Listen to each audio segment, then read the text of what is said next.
Hi, this is Mike from Mike's Unboxing Reviews and How To, and on today's video we'll be taking a look at the Gamemax Commando Micro ATX case in black.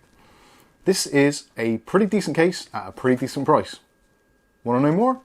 Keep watching to find out.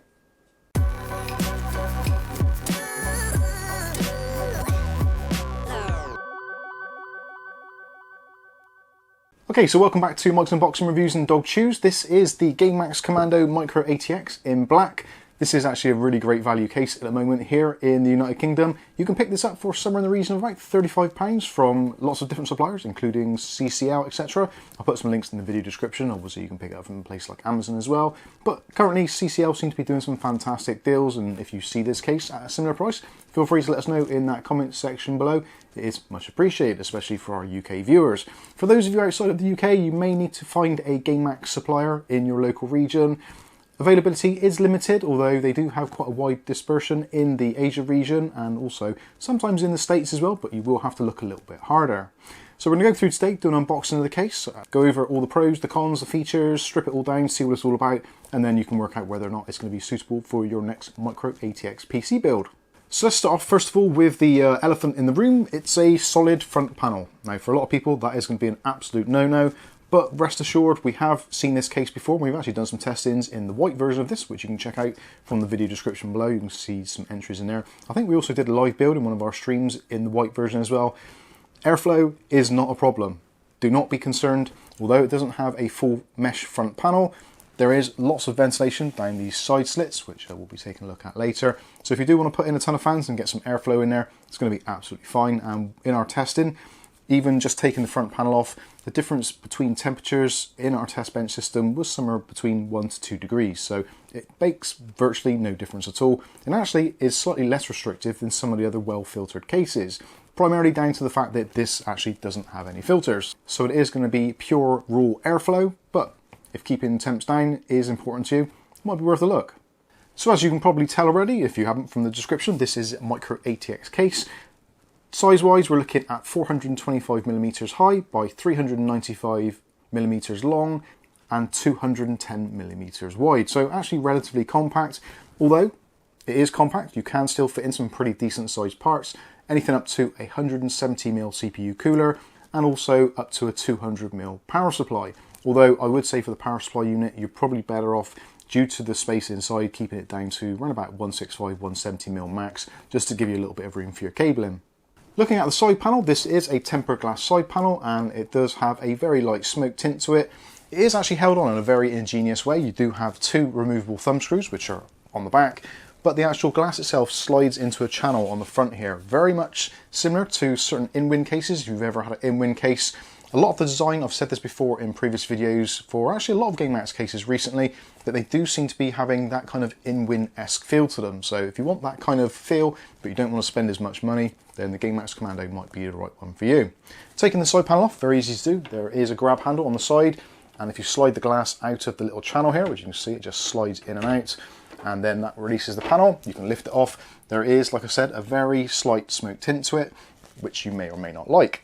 Taking a look inside, as you can see, it's pretty dark in there at the moment because we've got all these panels on. So let's take a look at the case with the rest of the panels off and you can get a better idea of what is going on. Now removing the back panel, which is a completely flat panel, is pretty easy to do again. All you've got is two of those removable screws, so we'll undo those quickly and remove that back panel. Again, same sort of deal. This slot here goes into the channel, very similar to what happens on the front. So even if you've got quite a lot of cables in there and it's a little bit bulging, then this will hold them in really easily. With all the panels out of the way, it's very easy to remove this front section. It's held in place with 6 plastic clips. So just pull those out and this will pop out. And as you can see, the front panel, solid metal on this front section, finished in a really nice satin matte black. And then we can see the slits on the side which let all that airflow in. So even though it is slotted, it does seem to do a particularly good job of airflow. I was really surprised. First of all, when Gamemax reached out to me and said, would you like to take a look at this case? I looked at the front panel and I was like, no, I'm not interested. I do like my cases to have airflow. But after trying it, I was pleasantly surprised. So taking a closer look inside, we can see plenty of room inside of here, even if you have a slightly larger micro ATX motherboard. Certain ones such as ASRock's B450 Steel Legend fits in here absolutely fine. We've done that before, and you do have up to 8 pillars included in the kit to begin with. It is normally 8 on micro ATX, the larger ones, because normally you don't have one in this bottom corner, so no worries there. Obviously, if need be, you can put some sort of support there should you wish to. But yeah, plenty of room in there. Like I said, you can put big coolers in there, big graphics cards, no issues at all. My only concern is if you are putting a slightly more heavy duty graphics card in here, because of the micro ATX layout and because we've only got 4 blanking plates here, if you're having a relatively large graphics card and maybe it's in a slightly lower slot anyway on a micro ATX board, it is going to be getting awfully close to this solid section on the bottom. It is a solid basement section other than 2 pass-throughs here and here, and those are for passing through things like your HD audio connection, USB connections, and your front panel bits and bobs, I/O, all that kind of good stuff. In terms of things like clearance up top, so if we remove the magnetic filter off the top, so that is included, you can see inside a little bit better. Now you can, if you want to, mount in the top 2 120mm fans or 2 140mm fans. When it comes to the front section, you can put in here 3 120mm fans, should you want to, or just 2 if you don't want to see the bottom one anyway. When it comes to radiator support, it is going to be maxed out really, I would say, at 240mm AIOs and water cooling systems. This bottom section, there isn't quite a big enough cutout to put a 360 rad in there. If you put the fans on the front, it is going to be coming really close to that front panel, which is going to basically destroy airflow. So in terms of water cooling, I would say a 240mm AIO is going to be your best bet, either up front or in this top section. Putting a 280 in there, although there is quite a lot of clearance between the top of the motherboard and actually where the radiator is going to be. Obviously your mileage may vary depending on your motherboard, VRM size, and also the size of your RAMs.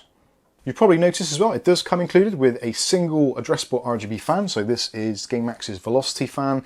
This is sadly voltage controlled, so 3-pin rather than the preferable 4-pin PWM.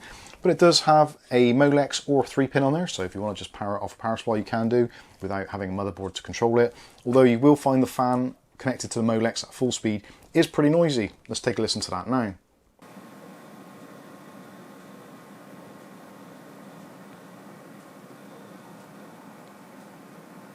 When it comes to addressable RGB, so we've got the normal 3-pin 5-volt addressable RGB and also a pass-through, so if you want to connect up other devices, you certainly can do. There's no included hub or controller in here, so this will need to be connected directly to your motherboard or a controller to get any lighting whatsoever.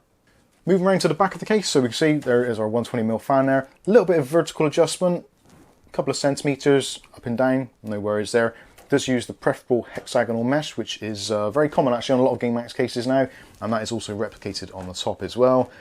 Here we've got our 4 removable PCI Express blanking plates, which are reusable, so none of those awful bend out foldy ones which you end up throwing in the bin, so that's really nice. And also they're really nicely slotted for a little bit of additional airflow if you go for a negative airflow setup. At the bottom, normal size power supplies can go in here, micro ATX power supplies, ATX power supplies, and if you want to, you can put an SFX in there with an adapter. Moving around to the back, we can see where we've got all our cable management room. Nice big deep cutout along this section here for your main cable bundles. A little bit less here because it is angled for your cables to go through for ATX, graphics card, etc. A couple of nice pass-throughs here for your EPS connections, or maybe if you've got a radiator up here or some extra fans, you can pass those through. There's 2 holes there, so that's really nice, thoughtful layout. Plenty of punch outs as well for cable tying, cable management, all that kind of good stuff. Also, we have got a mounting section here for a SSD or hard drive, 2.5-inch drives. You can put those on there on a thumb screw, so you can just undo that, take out the plate, attach your drive, put it back in if you want to use that. Alternatively, there is a hard drive station or hard drive caddies down here. So these are on your usual kind of plastic mounts. So 3.5-inch drives go straight in, toolless. If you want to use 2.5-inch drives, there is holes there to run your screws through. You can put 2 drives in here. There is kind of like a 3rd sled in there, so if you wanted to, you could possibly squeeze in another 2.5-inch drive, but it's not mentioned in the manual, and there certainly isn't any instructions, that sort of stuff, so it would be a case of basically double-sided tape onto the top there to put an additional drive in should you need to. The actual hard drive section, like this caddy area, isn't removable, so there is not going to be an option there of moving it forward, back or anything, so it is what it is. Power supply section, reasonable amount of room there. Again, if you measure from the back to the very front there, you're looking at about 210mm, so realistically, kind of 165, 150mm power supplies are going to be preferable, but you can go for larger ones should you wish to. You can also, because the slits in the side of the actual hard drive caddy, you can actually run some cables through there directly if you've not got hard drives in, obviously. So to make cable management a bit easier, you can go straight through should you need to. When it comes to front panel I/O and connectivity, pretty usual affair. So we've got HD audio connection. We've also got a USB 3.0, just a single cable there. So that denotes there's going to be one connection on the top there. You also got your USB, so that is a dual wired one, so that's going to be two USB 2.0 ports. And last of all, you've got your motherboard I/O, so power switch, reset switch, etc, etc. Moving down to the bottom, so this is, again, I've said this before with this previous model, and also the Trooper, which is kind of its ATX bigger brother, is the feet. I'm not a great fan of these, just plastic feet, no foam, no rubber, nothing. So if you actually put it onto a desk, and I'll demonstrate now, it does have a tendency to want to skid around a little bit.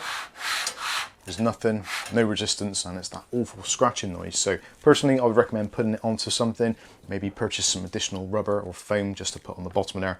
Entirely up to you, but that would be something that I would definitely do. Going back again, down to the bottom, so no ventilation as such on the bottom, all solid metal. Here we've got ventilation for our power supply, so you can mount the power supply either way you want to. It will breathe a little bit if you turn it the other way around, but preferably it's going to be fanned down. Also, you've got this removable mesh. Again, for a £35 case, it's kind of what you expect, just a very simple filtration method. And again, we've got that hexagonal mesh, which in my opinion is preferable. Moving to the top of the case, so again, we've taken off our filter. So there is just a magnetic filter which attaches there. So you can choose to have that on or off, however you want to do. Lots of cutouts and punch outs here. So obviously two 120mm fans, two 140mm fans, as we said before, or if you want to, a 240mm AIO, such as Gamemax's own one, they do one. There is a 120 version as well, which you could quite easily stick on the back. Because we've got a lot of room for cooling in there, you can just go with air cooling with various different models, and even bigger coolers are going to fit in there very easily. The I/O is pretty straightforward, so we've got a power button here. There is the USB 3.0, followed by two USB 2.0s. Then we've got two blanked out sections there, which are going to be kind of illumination for hard drive activity, power LED, etc. Then you've got two ports there. This is something else Gamemax have done yet again, and I still don't understand quite why. They are actually unlabeled. So one of them is mic, one of them is earphones. Yeah, you're going to have to find that out for yourself, because I still don't know which one is which. Last of all, we've got our reset switch in this corner here. So yeah, nice and easy to get to, although I would have preferred to have seen that somewhere else and maybe slightly smaller or more recessed, so you don't actually confuse it with your power button, which is on the opposite corner. So if you've got your PC tucked away somewhere, someone might come along and accidentally press the reset button rather than the power button, etc, etc. Not a massive deal, but just thought I'd point it out. Moving back round to the front again, so as you can see here where we can put in our three 120mm fans, I think for me personally this is probably the optimum solution for a case of this price. It is pretty cheap and cheerful, but actually I think it looks quite stylish, and with everything put back in, with the front panel put back on, it's one of those things where you could quite easily build a PC which is going to be relatively kind of modest looking, so it doesn't look very imposing, and if you went for a stealthy look then it would look absolutely fantastic. Or of course, if you want to, with that tempered glass side panel, if you want to stick in a whole bunch of RGB and make it look like some kind of carousel ride, then you certainly can do. It does bode well in either direction. So anyway, that has been the Gamemax Commando in black micro ATX case. Around about £35, as I said, here in the UK. I think for people, if you're building micro ATX systems, which generally tend to be a little bit cheaper boards, all that kind of good stuff, I think it's definitely well worth a look. And certainly most micro ATX cases on the market at the moment with kind of similar specifications generally tend to be in the £40 to £60 mark, if not more, depending on what you're looking for. So yeah, for the kind of budget price that it is, I think there's a lot of quality here and certainly worth a look. But what I think isn't important, what you think is. So let us know what you think about this one in the comments section below. Thanks again to Gamemax for sending this one out for review purposes. We will be doing a build in this in our live streams, which you're more than welcome to join on a Saturday evening from around about 8 PM. Links again in the video description if you want to pick up one of these cases from one of our UK suppliers or from Amazon all around the world. So I've been Mike, this is Mike's Unboxing Reviews and How To, and hopefully we'll catch you in the very next video. Thanks for watching.